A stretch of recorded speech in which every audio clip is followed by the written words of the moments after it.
Yeah, good day to work in the shop. So I got started on this the other day, pulling the shifter and stuff out of the 83. Need to make a bracket right there in the same shape as the ashtray. Can't think of that thing, but we got to replace that ashtray. We will be going to a B&M mega shifter in this car, so that'll just be a big empty void if we don't fill it. So we're going to put switches there. Why not? So here's the switches. These are just eBay specials. I thought they looked cool, so I ordered them. They're only rated for 20 amps. Should be okay for what we do. So, people asking what they're for. I'm gonna make one of them is going to be going to the transcooler fans, and I say fans because we should have two. And then the second one on the far right is going to be a thermostat bypass for the radiator. So we will have the automatic fans for the radiator, but just in case the temperature starts going up over 170, we can flip that switch on just to make sure the fans stay on to cool the engine. That's my thinking behind that. Plus for safety. Got a lot of money invested in that engine. We don't want to blow it up. So these have a little light in them. They're very positive when they click. Like you can, this has got a heavy spring in it, and you have to push on it to actually flip the switch down. So I don't know, hopefully they'll be a little bit easier to use once they're actually mounted on something. So here's my template. Just a piece of cardstock. I trimmed it up quite a few times just to get it closer and closer and closer, and it's pretty close. It's not actually perfectly square. I need to square it back up. But this is a rough template. And then here I have a sheet of thin aluminum that's still on my dad's stash to use. Now, I'm kind of thinking it might be a little too thin. It's a little too flimsy.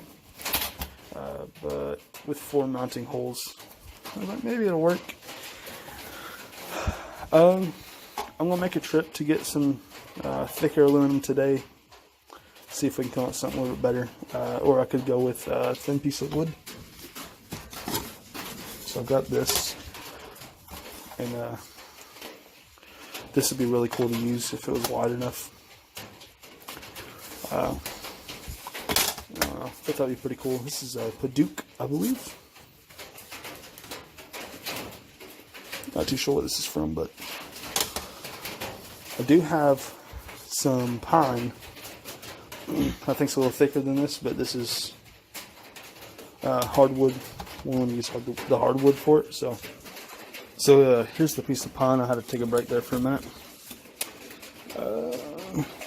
I'm not too sure how thick that is, about 1/8 of an inch. It should be thicker than this piece. This piece is got some curve in it, so this ain't gonna be good for anything really. But right through there, it's reasonably flat, so I might try to get it out of there. When I temple it up, and we'll go oversized. Maybe we'll give that a shot, and then, like I said, we'll go oversized and then just sand it down to fit perfect and straight. Because this is rough. Well, I grabbed this up from underneath the bench, gave it a shot. The drill bit was broke, so gotta find something to replace it, and I don't know where any of that stuff is anymore. Alright, got it looking pretty rough. That's the back. Got the edges rounded over by hand. This side's not done yet. Still gotta do the top. I'm gonna do a very dark stain on this. I was thinking about burning it, but it's too thin. I won't. If you burn a thin piece of wood like this, it'll bow up, just even if it's dry. So here's the switch. Stripped down. So since it's so thin, I'm going to not put a nut or anything on the bottom. I'm just going to run this straight in like this, so it has all the surface area, and then this will come down on top like that. But I just got to figure out where I want this to be. and I've got these set of calipers. I'm just using these to get everything, you know, dimensionally the same. What I'll do for this is I'll get a measurement inwards to the outside of lip, outside edge here, and then I'll do the same height from the bottom here, and that's all I'll need. So I'll do the same distance in from each side and the same distance back. Yeah, I've been out here for about 2, maybe 3 hours working on this little piece of wood, simply because I don't have a bandsaw or anything like that anymore. I actually cut this out with my old buck. So, great little blade for that. Probably going to be needing to be resharpened. That was sharper than a razor blade. So I'm going to finish sanding all this stuff with what I've got, and then we'll see what we can do about staining it. And then I'll probably do epoxy over the top of it after it's drilled and everything.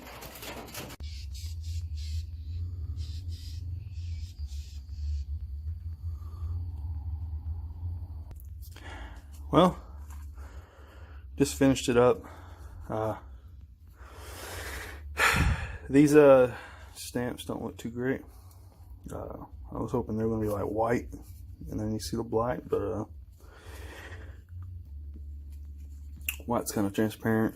But that's okay. Still see what it says, and I don't know. I'm going to know which one it is anyways, but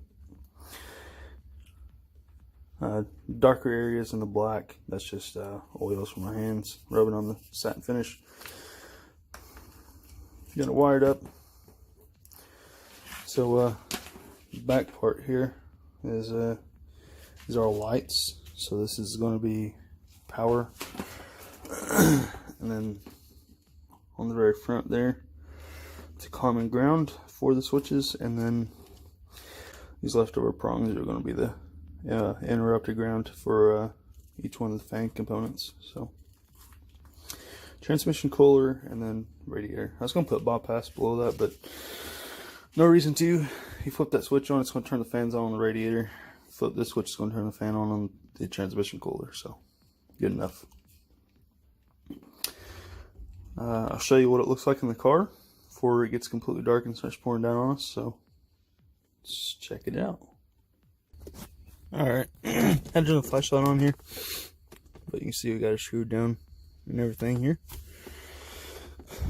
Now if I wanted to use the stock shifter, I could just cut it right here, and then this would bolt right down. But it would only have 2 screw holes holding this top cover down, so this front end would be flopping around a little bit. So if I wanted to, I could make that work. But the plan is to put a B&M mega shifter in here and replace this factory shifter. This car will have the 350 turbo in it, so I don't know if the shifter will work with it or not. So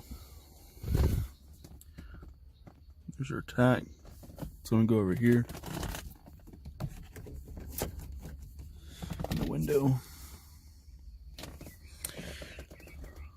Everything's coming together pretty good in here. With this screwed down, you can just see how solid everything is here.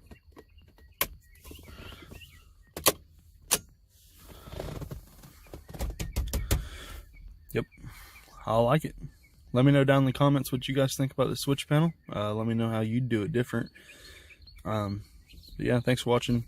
Like, comment, subscribe. See you guys next time.